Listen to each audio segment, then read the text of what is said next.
وَإِذَا قِيلَ لَهُمْ آمِنُوا كَمَا آمَنَ النَّاسُ قَالُوا أَنُؤْمِنُ كَمَا آمَنَ السُّفَهَاءُ أَلَا إِنَّهُمْ هُمُ السُّفَهَاءُ وَلَكِنْ لَا يَعْلَمُونَ۔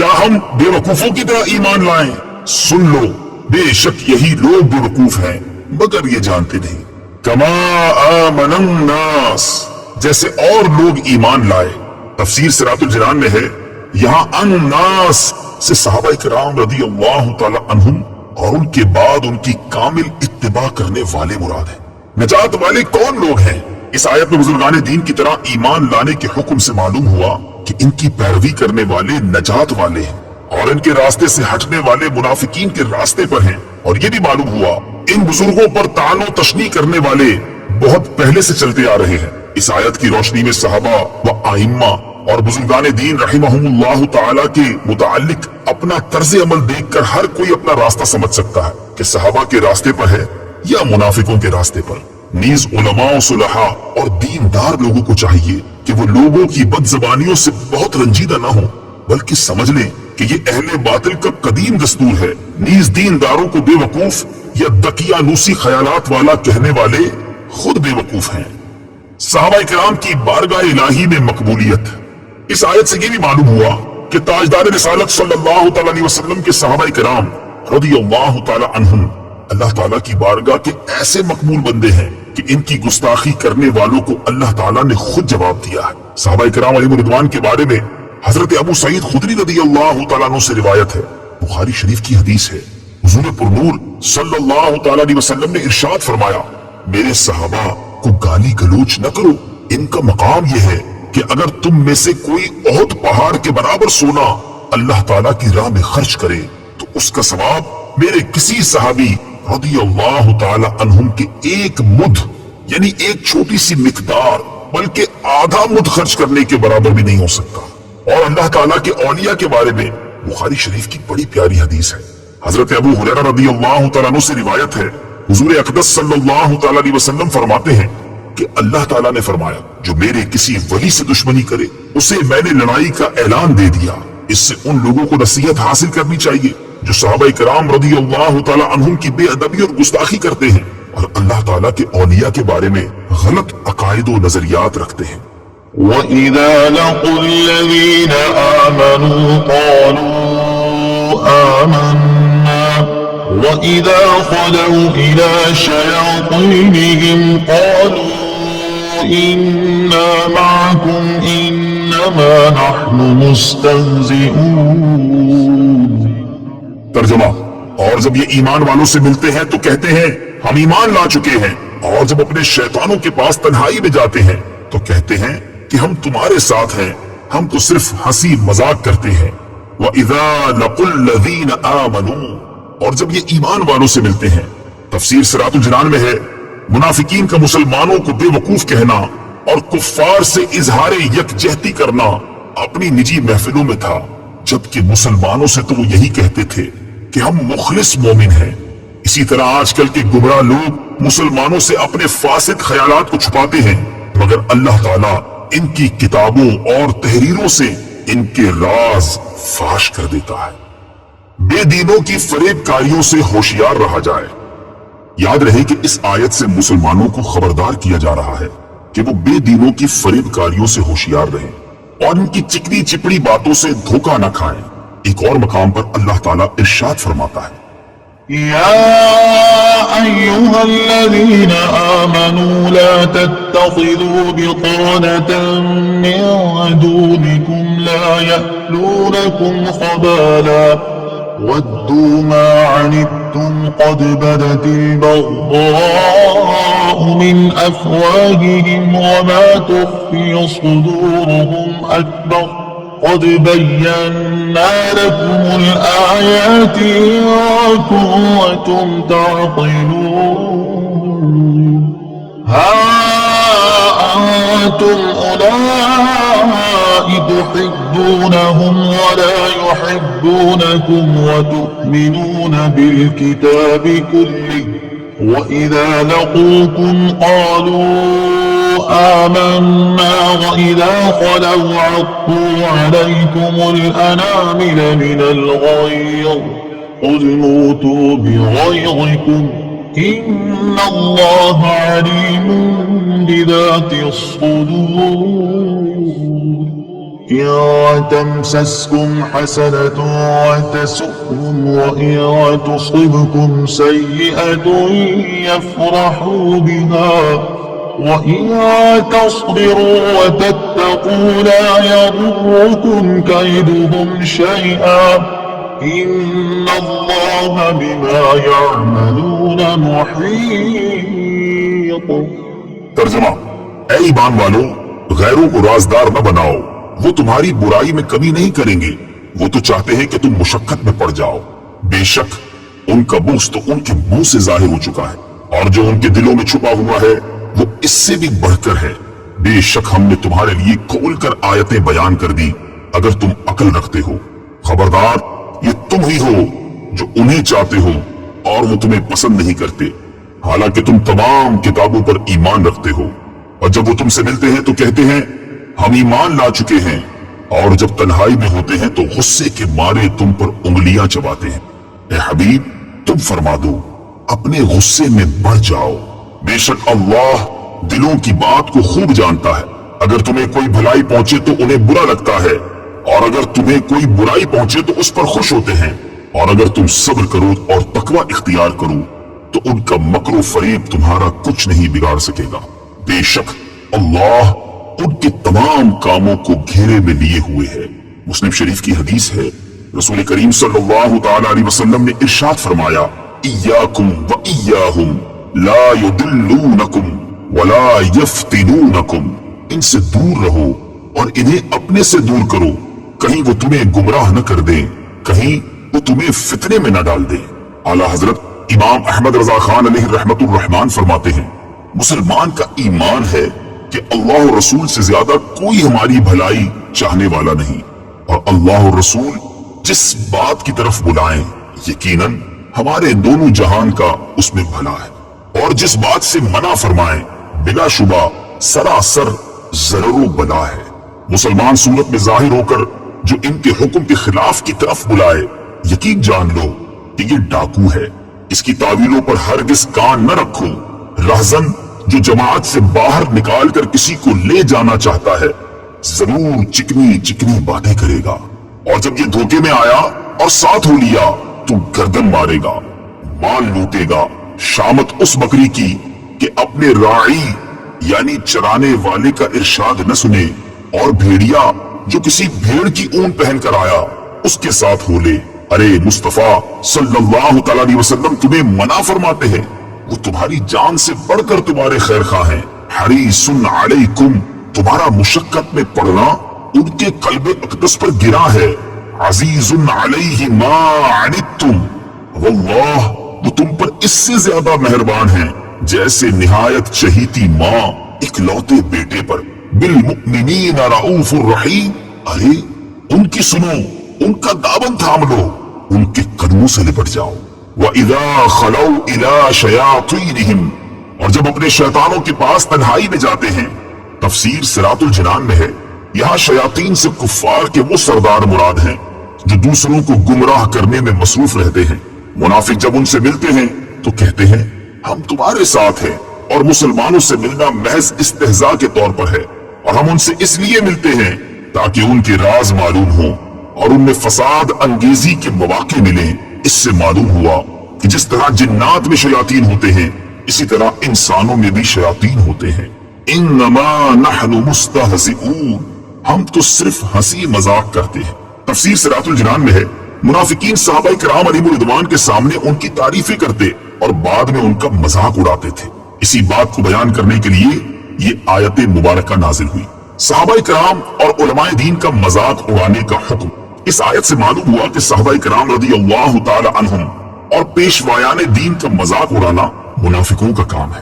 آج کل بھی ایسے لوگوں کی کمی نہیں جو اپنی مجلسوں اور مخصوص لوگوں میں علماء و صلحاء اور دینداروں کا مذاق اڑاتے اور ان پر پھبتیاں کستے ہیں، اور جب ان کے سامنے آتے ہیں تو منافقت سے بھرپور ہو کر خوشامد اور چاپلوسی کرتے ہیں اور تعریفوں کے پل باندھتے ہیں۔ یوں ہی ایسے لوگوں کی بھی کمی نہیں جنہیں مذہب اور مذہبی نام سے نفرت ہے، اور مذہبی حلیہ اور وضاحت دیکھ کر ان کی طبیعت خراب ہو جاتی ہے۔ اللہ تعالیٰ ان لوگوں کو ہدایت عطا فرمائے۔ یاد رہے کہ انبیاء کرام علیہ السلام اور دین کا مذاق اڑانا کفر ہے، یوں ہی صحابہ کرام رضی اللہ تعالی عنہم کی بے ادبی گمراہی ہے، اسی طرح علم کی وجہ سے علماء دین کا مذاق اڑانا کفر ہے ورنہ حرام ہے۔ اللہ یستہزئ بہم ویمدہم فی طغیانہم یعمہون۔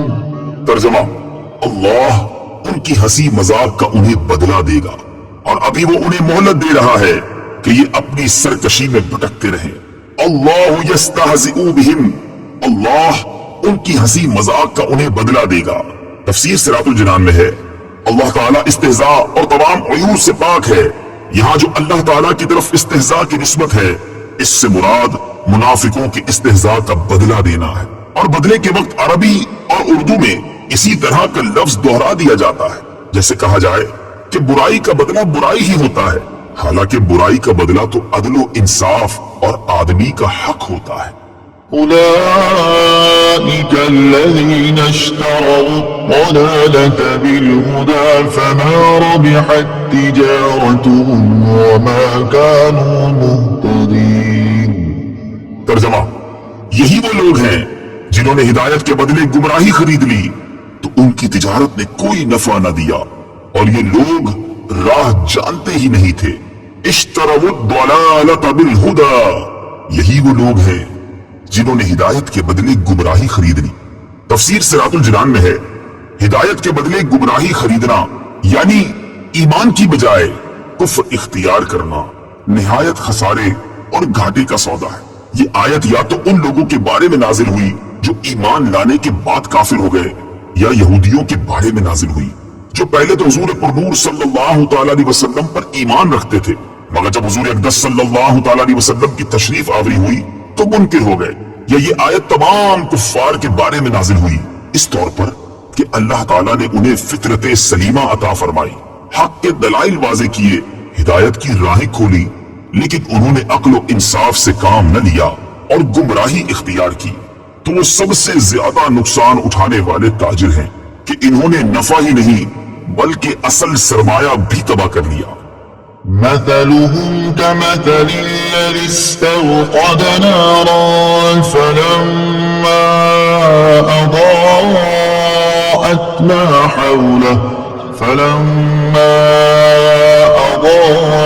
أضاءت ما حوله ذهب الله بنورهم وتركهم في ظلمات لا يبصرون صم بكم عمي فهم لا يرجعون۔ ترجمہ، ان کی مثال اس شخص کی طرح ہے جس نے آگ روشن کی، پھر جب اس آگ نے اس کے آس پاس کو روشن کر دیا تو اللہ ان کا نور لے گیا اور انہیں تاریکیوں میں چھوڑ دیا، انہیں کچھ دکھائی نہیں دے رہا، بہرے، گونگے، اندھے ہیں، بس یہ لوٹ کر نہیں آئیں گے۔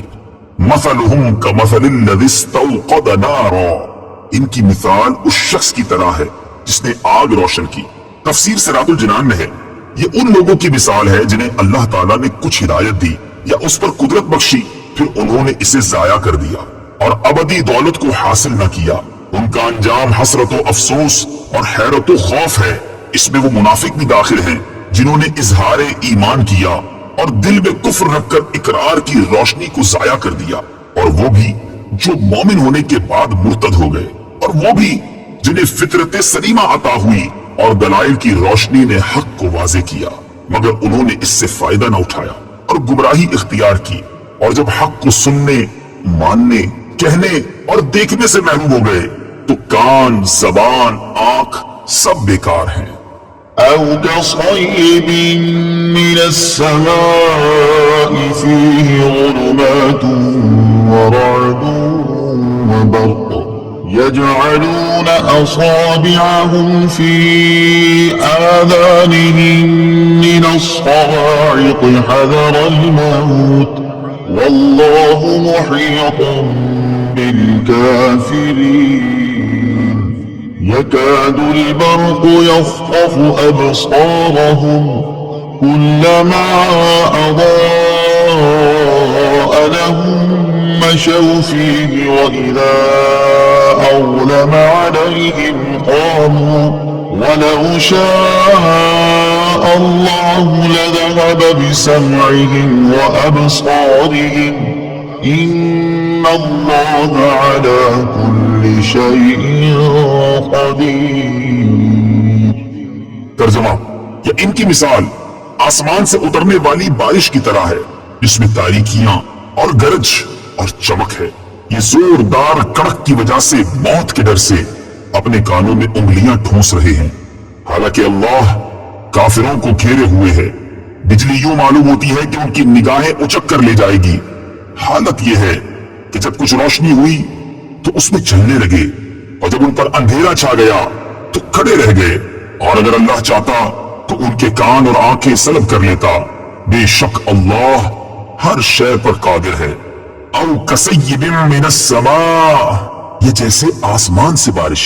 تفسیر صراط الجنان میں ہے ہدایت کے بدلے گمراہی خریدنے والوں کی یہ دوسری مثال بیان کی گئی ہے، اور یہ ان منافقین کا حال ہے جو دل سے اسلام قبول کرنے اور نہ کرنے میں متردد رہتے تھے. ان کے بارے میں فرمایا کہ جس طرح اندھیری رات اور بادل و بارش کی تاریکیوں میں مسافر متحیر ہوتا ہے، جب بجلی چمکتی ہے تو کچھ چل لیتا ہے، جب اندھیرا ہوتا ہے تو کھڑا رہ جاتا ہے. اسی طرح اسلام کے غلبے اور معجزات کی روشنی اور آرام کے وقت منافق اسلام کی طرف راغب ہوتے ہیں، اور جب کوئی مشقت پیش آتی ہے تو کفر کی تاریکی میں کھڑے رہ جاتے ہیں اور اسلام سے ہٹنے لگتے ہیں. اور یہی مقام اپنے اور بیگانے، مخلص اور منافق کے پہچان کا ہوتا ہے. منافقوں کی اسی طرح کی حالت سورہ نور آیت نمبر 48 اور 49 میں بھی بیان کی گئی ہے. علی کل شیء قدیر، اللہ تعالی ہر شے پر قادر ہے. تفسیر صراط الجنان میں ہے شے اسی کو کہتے ہیں جسے اللہ تعالی چاہے اور جو مشیت یعنی چاہنے کے تحت آ سکے. ہر ممکن چیز شے میں داخل ہے اور ہر شے اللہ تعالی کی قدرت میں ہے، اور جو ممکن نہیں بلکہ واجب یا محال ہے اس سے اللہ تعالیٰ کے ارادے اور قدرت کا تعلق ہی نہیں ہوتا. جیسے اللہ تعالیٰ کی ذات و صفات واجب ہیں اس لیے قدرت کے تحت داخل نہیں. مثلا یہ نہیں ہو سکتا کہ اللہ تعالیٰ چاہے تو اپنا علم ختم کر کے بے علم ہو جائے یا معاذ اللہ جھوٹ بولے. یاد رہے کہ ان چیزوں کا اللہ تعالیٰ کی قدرت کے تحت نہ آنا اس کی قدرت میں نقص و کمی کی وجہ سے نہیں، بلکہ یہ ان چیزوں کا نقص ہے کہ ان میں یہ صلاحیت نہیں کہ اللہ تعالیٰ کی قدرت سے متعلق ہو سکے. يا أيها الناس اعبدوا ربكم الذي خلقكم والذين من قبلكم لعلكم تتقون. ترجمہ: اے لوگو اپنے رب کی عبادت کرو جس نے تمہیں اور تم سے پہلے لوگوں کو پیدا کیا، یہ امید کرتے ہوئے عبادت کرو کہ تمہیں پرہیزگاری مل جائے. یا ایھا الناس، اے لوگو. تفسیر صراط الجنان میں ہے سورہ بقرہ کے شروع میں بتایا گیا یہ کتاب متقین کی ہدایت کے لیے نازل ہوئی، پھر متقین کے اوصاف ذکر فرمائے، اس کے بعد اس سے منحرف ہونے والے فرقوں کا اور ان کے احوال کا ذکر فرمایا تاکہ سعادت مند انسان ہدایت و تقوی کی طرف راغب ہو اور نافرمانی و بغاوت سے بچے.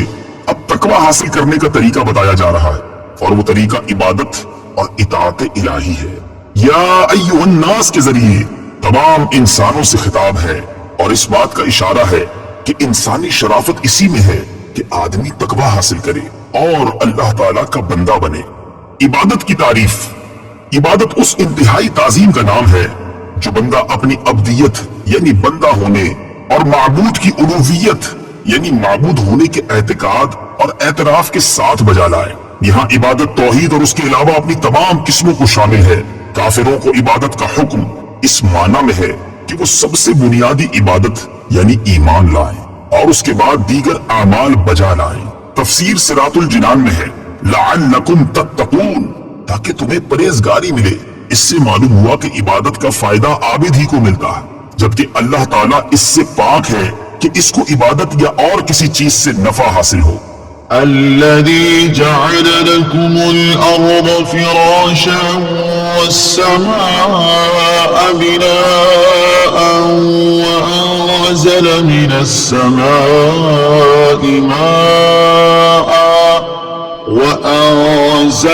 السماء ماء فأخرج به من الثمرات رزقا لكم فلا تجعلوا لله أندادا وأنتم تعلمون.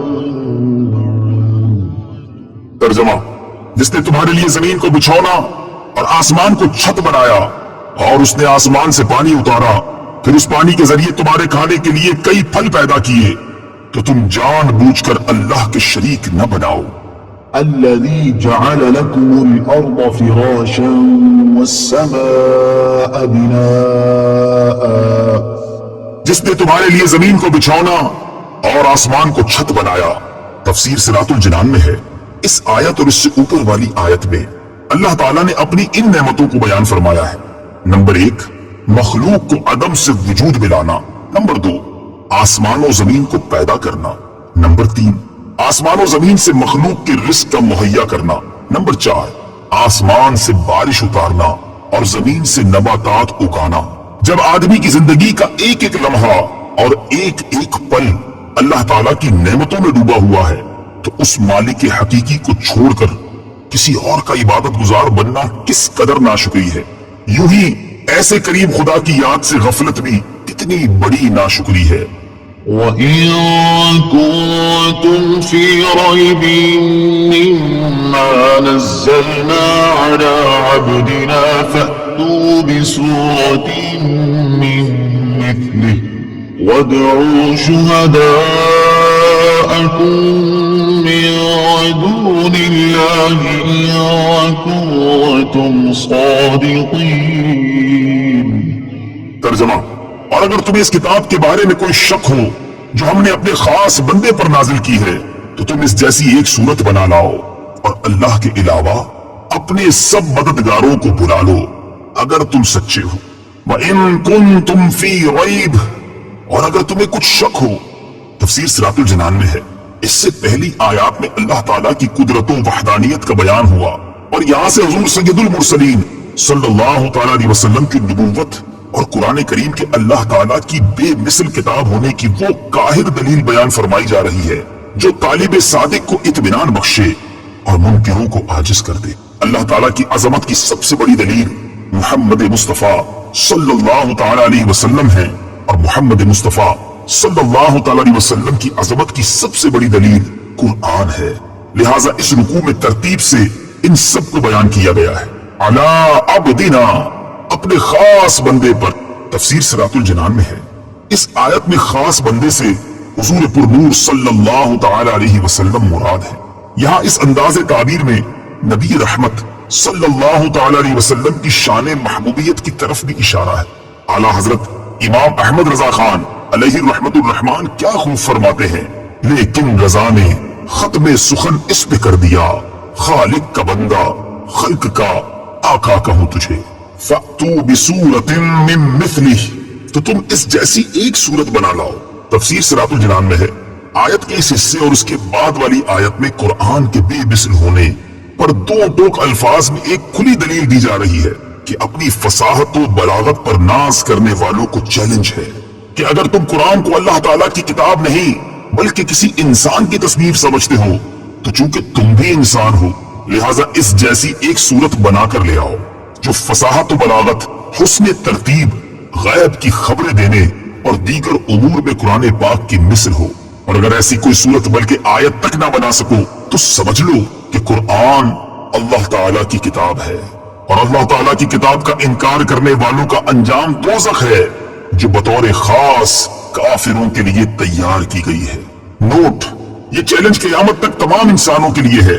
آج بھی قرآن کو محمد مصطفیٰ صلی اللہ تعالیٰ علیہ وسلم کی تصنیف کہنے والے کفار تو بہت ہیں مگر قرآن کی مثل ایک آیت بنانے والا آج تک کوئی سامنے نہیں آیا اور جس نے اس کا دعویٰ کیا اس کا پول خود ہی چند دنوں میں کھل گیا.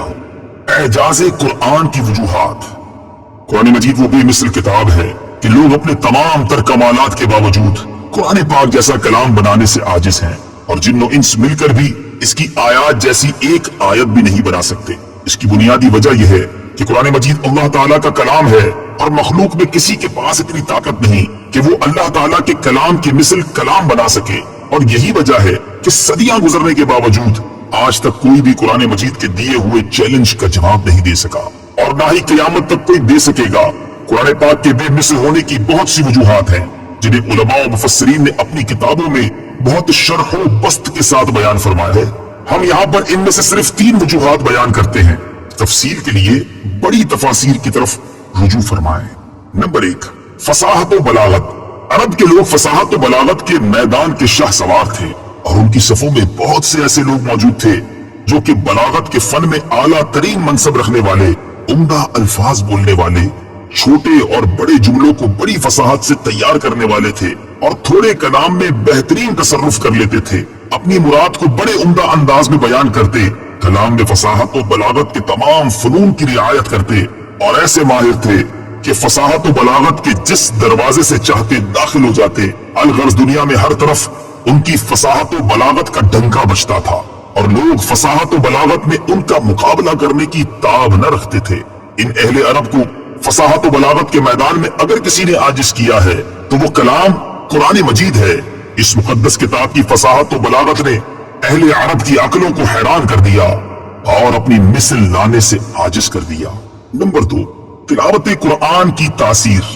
قرآن مجید کے بے مثل ہونے کی ایک دلیل یہ بھی ہے کہ اس سے پڑھنے اور سننے والا کبھی سیر نہیں ہوتا، اور نہ ہی اس سے اکتاتا ہے، بلکہ وہ اس کی جتنی زیادہ تلاوت کرتا ہے اتنی زیادہ شیرینی اور لذت پاتا ہے، اور بار بار اس کی تلاوت کرنے سے اس کی محبت دل میں راسخ ہوتی جاتی ہے۔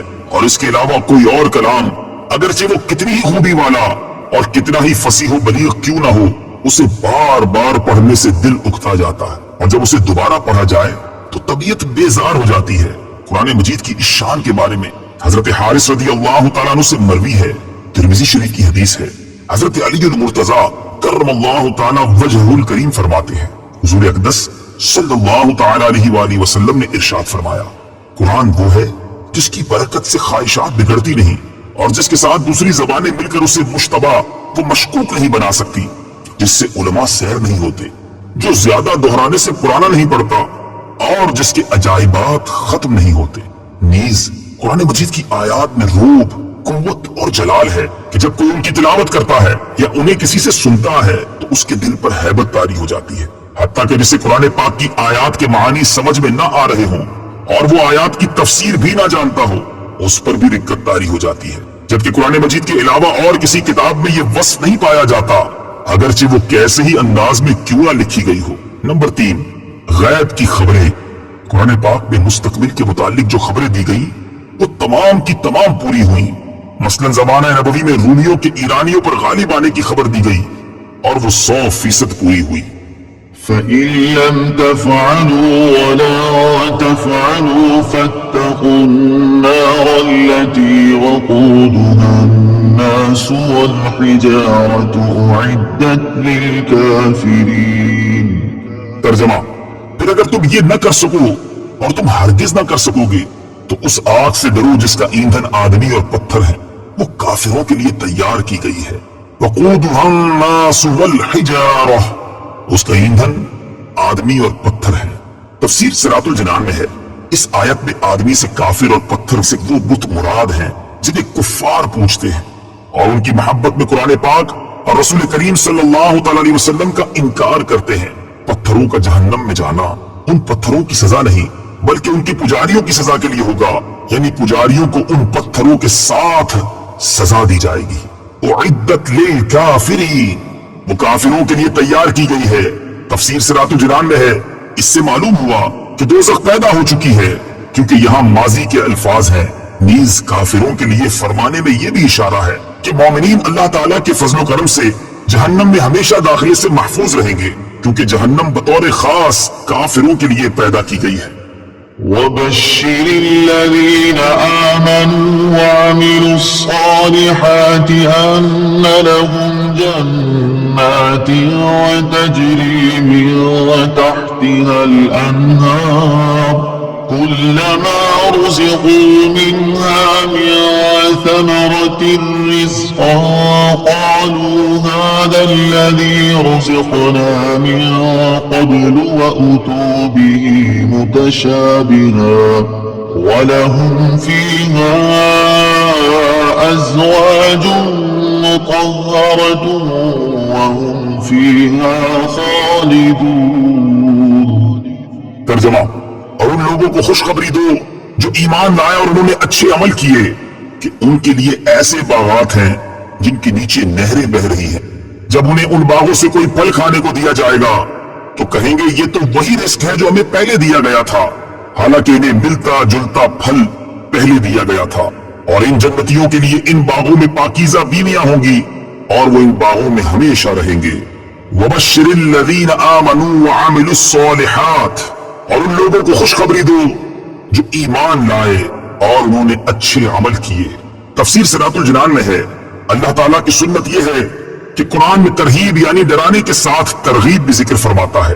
اسی لیے کفار اور ان کے اعمال و عذاب کے ذکر کے بعد مومنین اور ان کے اعمال و ثواب کا ذکر فرمایا اور انہیں جنت کی بشارت دی. صالحات یعنی نیکیاں وہ عمل ہیں جو شرعاً اچھے ہوں، ان میں فرائض و نوافل سب داخل ہیں. یہاں بھی ایمان اور عمل کو جدا جدا بیان کیا جس سے معلوم ہوا کہ عمل ایمان کا جزء نہیں ہے. وَأُتُوا بِهِ مُتَشَابِهًا، اور انہیں ملتا جلتا پھل دیا گیا. تفسیر صراط الجنان میں ہے جنت کے پھل رنگت میں آپس میں ملتے جلتے ہوں گے مگر ذائقے میں جدا جدا ہوں گے. اس لیے ایک دفعہ ملنے کے بعد جب دوبارہ پھل ملیں گے تو جنتی کہیں گے کہ یہ پھل تو ہمیں پہلے بھی مل چکا ہے، مگر جب وہ کھائیں گے تو اس سے نئی لذت پائیں گے اور ان کا لطف بہت زیادہ ہو جائے گا. اس کا یہ بھی معنی بیان کیا گیا ہے کہ انہیں دنیاوی پھلوں سے ملتے جلتے پھل دیے جائیں گے تاکہ وہ ان پھلوں سے مانوس رہیں، لیکن جنتی پھل ذائقے میں دنیاوی پھلوں سے بہت اعلیٰ ہوں گے. ازواج مطہرہ، پاکیزہ بیویاں. تفسیر صراط الجنان میں ہے جنتی بیویاں خواہ حوریں ہوں یا اور سب کی سب تمام ناپاکیوں اور گندگیوں سے مبرہ ہوں گی. نہ جسم پر میل ہوگا نہ کوئی اور گندگی. اس کے ساتھ ہی وہ بد مزاجی اور بد خلقی سے بھی پاک ہوں گی. وَهُمْ فِيهَا خَالِدُونَ، وہ ان باغوں میں ہمیشہ رہیں گے. تفسیر صراط الجنان میں ہے جنتی نہ کبھی فنا ہوں گے اور نہ جنت سے نکالے جائیں گے، لہٰذا جنت اور اہل جنت کے لیے فنا نہیں. إن الله لا يستحيي أن يضرب مثلا ما بعوضة فما فوقها فأما الذين آمنوا فيعلمون أنه الحق من ربهم وأما الذين كفروا فيقولون ماذا أراد الله بهذا مثلا يضل به كثيرا ويهدي به كثيرا وما يضل به إلا الفاسقين. ترجمہ: بے شک اللہ اس سے حیا نہیں فرماتا کہ مثال سمجھانے کے لیے کیسی ہی چیز کا ذکر فرمائے، مچھر ہو یا اس سے بڑھ کر. بہرحال ایمان والے تو جانتے ہیں کہ یہ ان کے رب کی طرف سے حق ہے، اور رہے کافر تو وہ کہتے اس مثال سے اللہ کی مراد کیا ہے. اللہ بہت سے لوگوں کو اس کے ذریعے گمراہ کرتا ہے اور بہت سے لوگوں کو ہدایت عطا فرماتا ہے، اور وہ اس کے ذریعے صرف نافرمانوں ہی کو گمراہ کرتا ہے. ان اللہ لا یستحیی، بے شک اللہ اس سے حیا نہیں فرماتا. تفسیر صراط الجنان میں ہے جب اللہ تعالیٰ نے سورہ بقرہ کے دوسرے رکوع میں منافقوں کی 2 مثالیں بیان فرمائیں تو منافقوں نے یہ اعتراض کیا کہ اللہ تعالیٰ کی شان اس سے بلند تر ہے کہ ایسی مثالیں بیان فرمائے. اور بعض علماء نے فرمایا کہ جب اللہ تعالیٰ نے کفار کے معبودوں کی کمزوری کو مکڑی کے جالوں وغیرہ کی مثالوں سے بیان فرمایا تو کافروں نے اس پر اعتراض کیا. اس کے رد میں یہ آیت نازل ہوئی. چونکہ مثالوں کا بیان حکمت کے مطابق اور مضمون کو دل نشین کرنے والا ہوتا ہے اور ماہرین کلام کا یہ طریقہ ہے، اس لیے مثال بیان کرنے پر اعتراض غلط ہے. یضل بہ کثیرا، اللہ بہت سے لوگوں کو اس کے ذریعے گمراہ کرتا ہے. تفسیر صراط الجنان میں ہے ان الفاظ سے کافروں کو جواب دیا گیا کہ مثالیں بیان کرنے سے اللہ تعالیٰ کا کیا مقصود ہے. نیز مومنوں اور کافروں کے مقولے اس کی دلیل ہیں کہ قرآنی مثالوں کے ذریعے بہت سے لوگ گمراہ ہوتے ہیں جن کی عقلوں پر جہالت کا غلبہ ہوتا ہے اور جن کی عادت صرف ضد، مقابلہ بازی، انکار اور مخالفت ہوتی ہے، اور کلام کے بالکل معقول، مناسب اور موقع محل کے مطابق ہونے کے باوجود اس کا انکار کرتے ہیں. اور انہی مثالوں کے ذریعے اللہ تعالیٰ بہت سے لوگوں کو ہدایت دیتا ہے جو غور و تحقیق کے عادی ہوتے ہیں اور انصاف کے خلاف بات نہیں کہتے، جو جانتے ہیں کہ حکمت یہی ہے کہ عظیم المرتبہ چیز کی مثال کسی قدر و قیمت والی چیز سے اور حقیر چیز کی مثال کسی ادنا شے سے دی جاتی ہے، جیسا کہ اوپر آیت نمبر 17 میں حق کی مثال نور سے اور باطل کی مثال تاریکی سے دی گئی ہے۔ نزول قرآن کا اصل مقصد تو ہدایت ہے، لیکن چونکہ بہت سے لوگ اپنی کم فہمی کی وجہ سے قرآن کو سن کر گمراہ بھی ہوتے ہیں، لہٰذا اس اعتبار سے فرمایا کہ قرآن کے ذریعے بہت سے لوگ گمراہ ہوتے ہیں۔ وَمَا يُضِلُّ بِهِ إِلَّا الْفَاسِقِينَ، اور وہ اس کے ذریعے صرف نافرمانوں ہی کو گمراہ کرتا ہے۔ تفسیر صراط الجنان میں ہے، شریعت میں فاسق اس نافرمان کو کہتے ہیں جو کبیرہ گناہ کا مرتکب ہو۔ فسق کے 3 درجے ہیں، ایک تغابی، وہ یہ کہ آدمی اتفاق کیا کسی کبیرہ گناہ کا مرتکب ہو جائے اور اس کو برا ہی جانتا رہا۔ دوسرا انہماک، کہ کبیرہ گناہوں کا عادی ہو گیا اور اس سے بچنے کی پرواہ نہیں کرتا۔ تیسرا جحود، کہ حرام کو اچھا جان کر ارتکاب کرے، اس درجے والا ایمان سے محروم ہو جاتا ہے۔ پہلے 2 درجوں میں جب تک سب سے بڑے کبیرہ گناہ یعنی کفر و شرک کا ارتکاب نہ کرے وہ مومن و مسلمان ہے۔ مذکورہ آیت میں فاسقین سے وہی نافرمان مراد ہیں جو ایمان سے خارج ہو گئے۔ الذين ينقضون عهد الله من بعد ميثاقه ويقطعون ما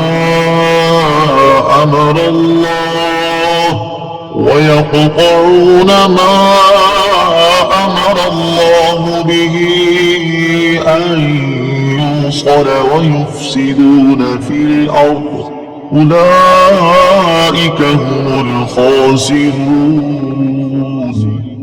ترجمہ، وہ لوگ جو اللہ کے وعدے کو پختہ ہونے کے بعد توڑ ڈالتے ہیں اور اس چیز کو کاٹتے ہیں جس کے جوڑنے کا اللہ نے حکم دیا ہے اور زمین میں فساد پھیلاتے ہیں، تو یہی لوگ نقصان اٹھانے والے ہیں۔ الذین ینقضون عہد اللہ، وہ جو اللہ کا عہد توڑتے ہیں۔ تفسیر صراط الجنان میں ہے، اس سے وہ عہد مراد ہے جو اللہ تعالیٰ نے گزشتہ آسمانی کتابوں میں حضور سید عالم صلی اللہ تعالیٰ علیہ وسلم پر ایمان لانے کے متعلق فرمایا تھا۔ ایک قول یہ ہے کہ عہد 3 ہیں۔ پہلا عہد وہ جو اللہ تعالیٰ نے تمام اولاد آدم سے لیا کہ اس کی ربوبیت کا اقرار کریں، اس کا بیان سورہ اعراف آیت نمبر 172 میں ہے۔ دوسرا عہد انبیاء علیہ السلام کے ساتھ مخصوص ہے کہ رسالت کی تبلیغ فرمائیں اور دین قائم کریں، اس کا بیان سورہ احزاب آیت نمبر 7 میں ہے۔ تیسرا عہد علماء کے ساتھ خاص ہے کہ حق کو نہ چھپائیں، اس کا بیان سورہ آل عمران آیت نمبر 187 میں ہے۔ ما امر اللہ بہ، جس چیز کا اللہ نے حکم دیا۔ تفسیر صراط الجنان میں ہے، جن چیزوں کے ملانے کا حکم دیا گیا وہ یہ ہے۔ نمبر 1، رشتہ داروں سے تعلقات جوڑنا۔ نمبر 2، مسلمانوں کے ساتھ دوستی و محبت کرنا۔ نمبر 3، تمام انبیاء علیہ السلام کو ماننا۔ نمبر 4، تمام کتابوں کی تصدیق کرنا اور حق پر جمع ہونا۔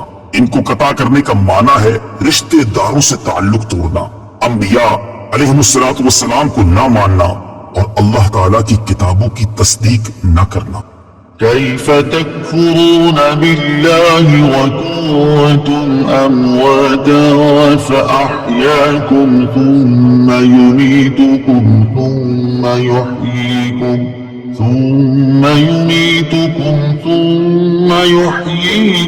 ثم إليه ترجعون۔ ترجمہ، تم کیسے اللہ کے منکر ہو سکتے ہو؟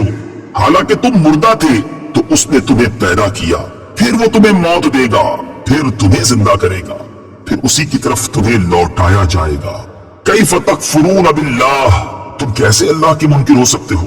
تفسیر صراط الجنان میں ہے، توحید و نبوت کے دلائل اور کفر و ایمان کی جزا و سزا ذکر کرنے کے بعد اللہ تعالیٰ نے اپنی خاص و عام نعمتوں کا اور قدرت کی عجیب نشانیوں کا ذکر فرمایا اور کفر کی خرابی اور برائی کو کافروں کے دلوں میں بٹھانے کے لیے انہیں خطاب کیا کہ تم کس طرح خدا کے منکر ہوتے ہو، حالانکہ تمہارا اپنا حال اللہ تعالیٰ پر ایمان لانے کا تقاضا کرتا ہے، کیونکہ تم بدن میں روح ڈالے جانے سے پہلے تمام مراحل میں مردہ تھے، یعنی کچھ نہ تھے یا بے جان جسم تھے، پھر اس نے تم میں روح ڈال کر تمہیں زندگی دی، پھر زندگی کی مدت پوری ہونے پر تمہیں موت دے گا، پھر تمہیں زندہ کرے گا۔ اس سے یا تو قبر کی زندگی مراد ہے جو سوال کے لیے ہوگی، یا قیامت کی، پھر تم حساب کتاب اور جزا کے لیے اس کی طرف لوٹائے جاؤ گے، تو اپنے اس حال کو جان کر تمہارا کفر کرنا نہایت عجیب ہے۔ اس آیت میں غور کریں تو ہم مسلمانوں کے لیے بھی نصیحت ہے